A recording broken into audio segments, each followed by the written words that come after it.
여러분 한 주간 어떤 시간들을 보내셨나요? 우리 지난주에 입성이라는 제목으로 찬양 속에서 우리 예수님께서 내 마음을 찾아온다라는 이야기를 나눴었는데 어떻게 한 주간 예수님과 함께하는 예수님이 마음을 찾아오는 시간을 보내셨나요?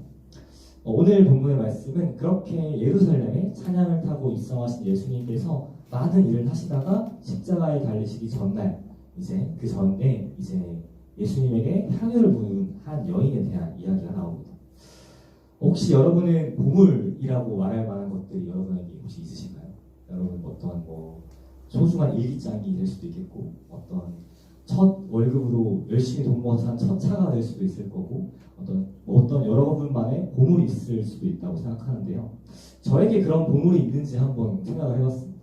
고민을 해봤는데 아마도 차곡차곡 사서 모아왔던 대학생부터 사왔던 저의 책장이 아마 저의 보물이지 않을까 싶고요. 그리고 제가 토이스토리라는 만화 영화를 아마 20대 초반 친구들은 모를 수도 있는 만화일 텐데 그 애니메이션을 제가 정말로 좋아하는데 그 실사 애니메이션이랑 똑같은 장난감 두 개를 제가 고이고이 간직하고 있는데요. 그것이 아마 저에게 있어서 보물이지 않을까 싶습니다. 오늘 등장하는 이 여인은요. 제가 말한 그것과는 좀 비교도 되지 않을 만큼 큰 보물을 가지고 나옵니다. 마가복음 26장 6절에서 7절 말씀을 제가 한번 세번역 성경을 읽어드리겠습니다. 한 여자가 매우 값진 향유 한 옥합을 가지고 왔다라고 마가복음 기자는 이야기합니다. 매우 값진 향유 한 옥합, 이게 얼마 정도의 값어치냐면요. 다른 요한복음 12장에서 보면 이게 300데나리온의 가치를 하는 매우 귀한 물건이라고 하는데 1데나리온이 오늘날의 장정의 하루 품삯이거든요. 그래서 한 10만 원 정도라고 생각하면 이 한 옥합의 라드 한 옥합은 한 3천만 원 정도 되는 돈의 가치를 가지고 있습니다.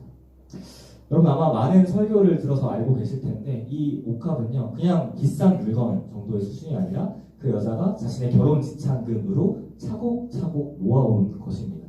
그러니까 이 마리아가 여기 나온 한 여인이 마리아인데요. 이 마리아가 예수님께 향유 옥합을 깨뜨려서 드렸다라는 것은요 3천만 원을 그냥 한 번에 써버렸다 플러스 자기의 자기가 결혼할 미래를 팔아버렸다라고 또 볼 수 있겠습니다. 좀 이해가 안 되는 부분인데 그걸 보자마자 제자들이 엄청 화를 냅니다. 그냥 너 왜 그렇게 하냐 뭐라고 한 게 아니라 말 그대로 정말 화를 냅니다. 성경은 분개한다라고 이야기하는데요. 우리가 함께 읽었던 마태복음 26장 8절에서 9절 말씀을 세 번역으로 제가 읽어드리겠습니다. 그것을 보고 분개하여 말하였다.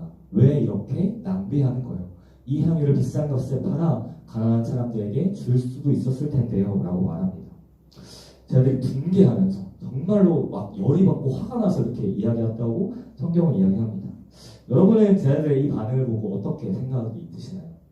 되게 합리적이고 타당한 화가 아닐까요? 저는 처음에 성경을 봤을 때 그렇게 생각을 했습니다. 아니 이 향유 옥합이라는 게 사실 이렇게 밀봉되어 있는 그런 병이거든요. 그래서 한번 깨버리면 다시 주워 담을 수가 없어요. 여러분 그 디퓨저 생각하시면 편할 것 같은데 디퓨저의 병을 그냥 닫고 여는 게 아니라 그냥 깨서 없애버린 겁니다. 이걸 다시 주워 담을 수도 없고 이걸 예수님한테 붓는 순간 돌이킬 수 없는 돌이 샤라락 하고 날아가 버린 거예요. 그걸 보고 이 제자들이 분개하는 게 저는 일정 타당하고 맞는 말이지 그걸 가난한 사람들한테 주면 더 좋겠는데 라고 생각을 했습니다. 한번 근데 이거를 우리의 헌신과 봉사라고 한번 생각을 해봤으면 좋겠어요. 어떻게 보면 우리의 헌신과 봉사, 고3 때 교회를 가서 예배를 드리는 거 공부를 그 시간에 공부를 하는 게 더 타당하고 합당할 텐데 이렇게 20대 초반의 젊은 시간대에 교회에 헌신하고 봉사하는 것 누군가는 회장으로, 누군가는 찬양팀으로, 누군가는 다른 어떤 모습으로 교회에 헌신하는 걸, 교사로 헌신하는 걸 사람들은 왜 저렇게 낭비하지? 그 중요하고 귀중한 시간을 왜 그렇게 써버리지? 라고 생각하는 것이 어찌 보면 세상적인 관점에서 합당하고 타당한 생각일지도 모르겠다는 것을 생각해 봤습니다. 그래서 사실 그렇게 향유가 깨지는 것은요 마치 우리의 시간이 지나가면 없어지는 것처럼 20대, 30대 이 젊은 날의 짧은 시간이 그 시간만이 유효한 것처럼 그 시간이 많이 하나님께 드릴 수 있는 것처럼 그때만 할 수 있는 일인 것 같습니다. 그런데 이 제자들의 말이 아니라 예수님께서는 그 뒤에 이렇게 얘기하시는데요. 마태복음 26장 10절 말씀입니다. 왜 이 여자를 괴롭게 하느냐? 이는 내게 아름다운 일을 하였다라고 이야기합니다. 이는 내게 아름다운 일을 하였다. 3천만 원이 되는 그 귀한 것을 한 번에 허비하는 것이 어떻게 아름다운 일이 될 수 있을까요? 그 3천만 원을 가지고 예수님 이름으로 가난한 자들을 섬기는 것이 어떻게 보면 더 아름다운 일이지 않을까요? 한 가지 좀 옛날 이야기를 해보려고 하는데요. 1956년 우리 모두가 아직 태어나지 않았을 때 1월 달에 미국의 한 신문 헤드라인에 이런 대사가 나왔습니다. 이 얼마나 큰 낭비인가? 라는 제목으로 온 미국의 신문이 덮여져 있었습니다. 짐 엘리엇이라고 하는 선교사와 그와 같이 동창들 5명이 에콰도르에서 선교를 하다가 원주민의 창끝에 순교단에서 5명이 죽게 되는 사건이 일어나는데요. 그걸 보고 세상 기자들, 언론들은 아니 20대 초반의 젊은 사람들 5명이 미래가 창창한 이 사람들이 그곳 가서 아무것도 심지어 복음 한마디도 전하지 못하고 창끝에 와서 죽었으니 이 얼마나 삶을 낭비로 버리는 일인가 라고 이야기합니다. 짐 엘리엇이라는 선교사는요, 에콰도르의 이제 이전도 종족에게 한 번도 복음을 들어보지 못했던 원시 부족들에게 찾아갔습니다. 그들은 여전히 식인을 하는 풍습이 있었고 여전히 그 세상과 완전 떨어져서 자기들만의 원시 부족을 이루는 부족이었습니다. 그래서 그들을 전조하기 위해서 구호 물품을 비행기로 이렇게 계속 보냈었고요. 이제 어느 정도 관계가 쌓였다고 생각이 들어서 그들을 찾아갔습니다. 그들을 찾아갔는데요. 우리 선교사님들이 찾아갈 때 방어할 수단을 갖추지 않고 찾아가지 않았어요. 권총을 다들 끼고 권총을 가지고 자기를 방어할 수단을 가지고 그 사람들을 찾아갔습니다. 그런데 안타깝게도 그 사람들의 관계가 회복됐다고 생각했는데 어느 정도 가까웠다고 생각했는데 그들은 그렇게 여기지 않았던 것 같아요. 그래서 그들의 죽이는 창끝에 그분들 5명이 모두 다 처참하게 사용됐는데 놀라운 것은 그 5명이 리볼버 한 발도 쏘지 않았다는 것입니다. 충분히 자기를 보호할 수 있었음에도 자기 생명을 아낄 수 있었음에도 불구하고 그들에게 공격을 가하지 않고 그 죽음을 받아들였습니다.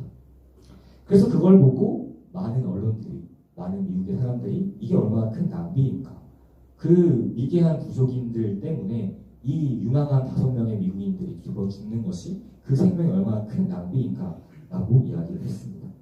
그것을 들은 그 짐 엘리엇 선교사의 아내분께서 이렇게 이야기했습니다. 짐 엘리엇 선교사님이 어릴 때 대학생 시절에 썼던 일기를 빌려서 영원한 것을 위해서 영원하지 않은 것을 버리는 사람은 결코 어리석은 자가 아니다 라는 이야기를 하면서 아내분이 자기 남편을 죽인 그 마을로, 그 부족으로 다시 선교사로 들어가게 되었습니다. 그래서 놀랍게 그곳에서 복음의 전파가 일어났고요.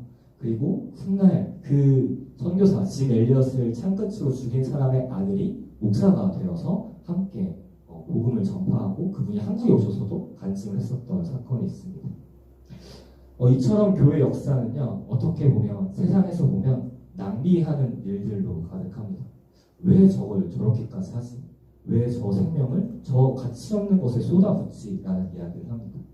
교회에서 많은 사람들에게 많은 에너지를 붓는 것은 어떻게 보면 잘하고 있는 사람, 지금 뭔가 잘 정착한 사람이 아니라요, 마음이 어려운 사람, 갈대처럼 흔들리는 사람, 어떻게 보면 많은 에너지와 힘을 쏟아부어도 그것이 피드백이 잘 오지 않는 사람들에게 교회는 더 많은 에너지를 쓰고 있습니다. 어떻게 보면 그것이 좀 합리적인 모습으로 봤을 땐 낭비라고 느껴질 수도 있겠습니다. 잘하는 사람한테 더 투자해서 그 사람을 더 잘하게 하는 것이 어떻게 보면 더 합리적인 일일 텐데요. 그런데 교회는 그렇지 않다라고 성경은 증언합니다. 왜냐면요, 교회는 한 영혼이, 단 한 명의 영혼이 천하보다 귀하다고 생각하기 때문입니다. 그래서 예수님의 그 십자가의 은혜를, 그 사랑을 전하는 것에 이 에콰도르로 간 선교사가 자기 생명을 다 해서라도 한 명만 구할 수 있다면 그것이 괜찮다, 그것이 절도 낭비가 아니다라고 생각했던 것입니다. 그래서 오늘 나온 이 마리아도요, 자기의 미래를, 어떻게 보면 자기가 결혼할 이지창금을 다 깨버려서 예수님께 드리는 것이 결코 그는 낭비라고 생각하지 않았습니다. 왜냐면요, 그는 자기가 구원받은 것이 너무나도 기쁘고 즐거워서 가만히 있을 수 없었기 때문이에요. 시편 116편을 보면 다윗은 자기가 구원받은 것에 대해서 이렇게 이야기합니다. 내게 주신 은혜를 내가 여호와께 무엇으로 보답할까? 내가 구원의 잔을 들고 여호와의 이름을 부르며 여호와의 모든 백성 앞에서 나는 나의 서원을 여호와께 갚으리로다. 시편 기자는 그리고 이 마리아는 자기가 받은 은혜가 너무 커서 자기가 예수님께 받은 하나님께 받은 은혜가 너무 커서 잠잠히 있을 수 없고 어떻게든 하나님께 보답하고 싶은데 너무 그 받은 은혜가 커서 그 무엇으로도 보답할 수 없다고 이야기합니다. 그래서 자기가 하나님께 드린 것은 하나님께서 내게 주신 것에 비하면 너무나도 작은 것, 너무나도 보잘것없는 것이라는 고백인 거죠. 그런데 이 마리아는 그래서 예수님께서 되게 주신 은혜를, 예수님께서 앞으로 주실 그 십자가의 은혜를 깨달았지만 안타깝게도 제자들은 그것을 깨닫지 못했습니다. 물론 나중에는 그 십자가의 사랑을 깨닫지만 이 순간만큼은 제자들은 그 사랑을, 그 은혜를 깨닫지 못했습니다. 그래서요, 우리는 한번 돌이켜봤으면 좋겠습니다. 우리가 이 제자들처럼 누군가의 헌신을 손가락질을 하고 있지는 않는지, 아니면 내가 마리아처럼 헌신하는 사람인지를 한번 돌이켜봤으면 좋겠습니다. 여러분 혹시 헌신을 하고 있다면 교사로 혹은 회장으로 혹은 이제 찬양팀으로 여러 가지 방향과 방식으로 꼭 교회뿐만 아니라 여러분의 삶의 자리에서 기독교인으로 헌신하고 있을 때 우리는 많은 소리를 듣습니다. 왜 그렇게 하는지, 왜 그렇게 바보같이 자기 시간을 버리는지, 그렇게 합리적이지 않다라고 세상으로부터 또는 교회 안에서 옆에 형제 자매로부터 우리는 손가락질을 당할 때도 있습니다. 그런데 우리는 그들의 말이 아니라 하나님의 말을 기억해야 합니다. 하나님의 말을 기억하는 것이 중요합니다. 예수님께서는 우리에게 이렇게 얘기하시는데요. 가난한 사람들은 늘 너희와 함께 있지만 난 늘 너희와 함께 있는 것이 아니다. 이 여자가 내 몸에 향유를 두는 것은 내 장례를 치르려고 한 것이다. 여러분 제가 좋아하는 찬양사 중에서 강명식이라는 분이 계신데 그분이 자기의 찬양 앨범에서 이런 이야기를 하신 적이 있습니다. 만일 내가 오늘 하나님 만난다면, 만일 내가 오늘 주님을 만난다면, 예수님께서 오늘 나를 찾아오시거나 내가 오늘 갑자기 불의의 사고로 죽음을 당해서 하나님을 만나게 된다면 과연 내 삶에서 무엇이 가장 중요할까? 내가 하나님한테 뭔가 이렇게 좋은 곡을 쓴 것, 내가 뭔가 세상적으로 높은 이름을 드높이는 것, 많은 일들을 하는 것, 그런 것이 중요한 것이 아니라 내가 오늘 정말 하나님 사랑했는가? 내가 오늘 정말 하나님 사랑했는가가 아마 가장 중요한 것이다 라는 이야기를 했었습니다. 저는 그 말에 참 동의합니다. 여러분 그래서 마리아는 내일 일, 나중 일을 생각한 것이 아니라 오늘 내가 하나님을 사랑하는가에 대한 일을 했던 겁니다. 그리고 그것을 생각하는 사람들은 다른 사람의 이야기를 신경 쓰지 않고 제자들의 공격에, 제자들의 그 비난에 신경 쓰지 않고 하나님께 자신의 것을 내어드릴 수 있었습니다. 여러분 제자들은요, 특별히 요한복음 기자는 이 제자들 중에서 가룟 유다를 지칭해서 이 말을 한 사람이 가룟 유다라고 이야기하는데요. 가룟 유다가 그 말을 한 것, 왜 이것을 팔아서 가난한 사람에게 주지 않느냐라고 말했던 것은 사실 가난한 사람들을 위해서 한 말이 아니라 그 돈이 너무 아까워서라고 이야기합니다. 요한복음 12장 6절을 보면 그가 이렇게 말한 것은 그가 도둑이기 때문이다 라고 이야기합니다. 여러분 때로는 우리가 옥합을 깨트리는 그 여인을 우리가 헌신하는 그 사람들에서 손가락질하고 비난하는 사람이 될 때에는 과연 한번 돌이켜봤으면 좋겠습니다. 내가 정말로 이 사람을 사랑해서 이 사람을 걱정해서 이 사람이 바른 길로 가기 위해서 이야기하는 것인지 아니면 그냥 내 말에 거슬려서 내 마음에 거슬려서 그렇게 이야기하는 것인지 한번 돌이켜봤으면 좋겠습니다. 우리는 마리아가 될 수도 있고 또는 제자들이 가룟 유다가 될 수도 있습니다. 어느 순간은 마리아가 되었다가 어느 순간은 가룟 유다가 되기도 합니다. 그래서 한번 오늘날은 한번 우리의 삶을 좀 돌이켜봤으면 좋겠습니다. 우리의 삶 가운데 내가 받은 은혜에 대한 구원의 감격이 있는지, 내가 받은 은혜가 있다면 그 은혜에 나는 어떻게 하나님께 보답하고 있는지. 여러분 마리아가 옥합을 깨트렸기 때문에 구원을 받은 것이 아니라 구원을 받았기 때문에 옥합을 깨트릴 수 있었던 것입니다. 그러니까 여러분이 어떤 은혜를 받았는지, 내가 그 은혜에 어떻게 하나님께 나아가고 있는지 한번 돌이켜봤으면 좋겠습니다. 베드로는 하나님의 부르심에 배와 그물을 버리고 주님을 따라갔고요. 바울은 유대교의 지도자가 될 수 있고 랍비가 될 수 있었던 그 미래를 버렸습니다. 마리아는 자기의 옥합을 깨뜨렸고요. 많은 사람들이 예수님을 믿고 자신의 가장 소중한 것들을 하나님께 내어놓았습니다. 왜냐하면 그 은혜가 너무 크기 때문에, 그 천국이 너무나도 크기 때문입니다. 마태복음 13장에 천국은 마치 밭에 숨겨놓은 보물과 같아서 그것을 발견하면 자기의 모든 것을 다 팔아서 그 밭을 산다라고 이야기합니다. 그러니까 하나님께 우리의 삶을 드리는 것은, 우리 하나님께 헌신하는 그 모든 것들은 어떻게 보면 천국을 소유하는 것이 될지도 모르겠습니다. 바라기는 여러분들이 그렇게 잠잠하지 않았으면 좋겠습니다. 여러분 자리에서, 꼭 교회의 어떤 청년부의 헌신이 아니라 여러분 삶의 자리에서, 여러분이 바라는 그 어디에서 하나님을 향한 받은 은혜에 향한 기쁨의 감격을 하나님께 드릴 수 있었으면 좋겠습니다. 빌보서 3장 8절에서 9절에서는 바로 이렇게 이야기합니다. 예수 그리스도를 아는 지식이 가장 고상함으로 나는 그 밖에 모든 것을 해로 여긴다고 이야기합니다. 마태복음 16장에 보면 하나님께서 이렇게 이야기하시는데요. 진실로 너에게 이야기한다. 온 천하에 이 복음이 전파되는 곳에 이 여인이 행한 일이 기억될 거다 라고 이야기하십니다.